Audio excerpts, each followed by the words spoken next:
Hi friends, welcome back to my channel SciTech.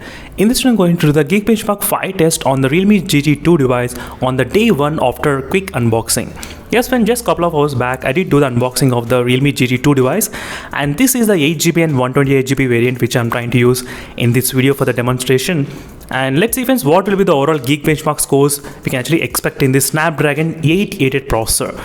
And as I said, this is my first time doing the benchmark test, and let's find out the results, what the phone gonna get regarding the benchmark scores.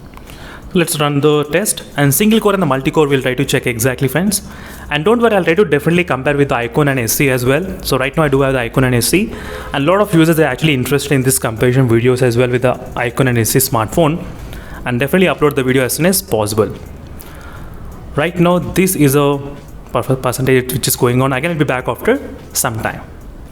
And this test I'm trying to do without using any GT mode. No GT mode is used. Let's find out without GT mode and with GT mode what will be the result. But right now without GT mode I'm going to do the benchmark test in the Realme GT 2 device. So I will be back after some time. Right now, as you can see, friends, is a quick look at the Geek benchmark scores in the Realme GT 2 device. So without using any kind of GT mode, this is a score the Realme GT 2 device did get, which is a Snapdragon 888 processor. You can definitely see here single core and the multi-core performance in this device on the day 1 without even installing any much applications at this moment. As you can clearly see friends. That's it friends, thank you for watching and stay tuned for more updates. In case if you have any other questions, let me know in the comment section below. Meanwhile, signing off until then, bye.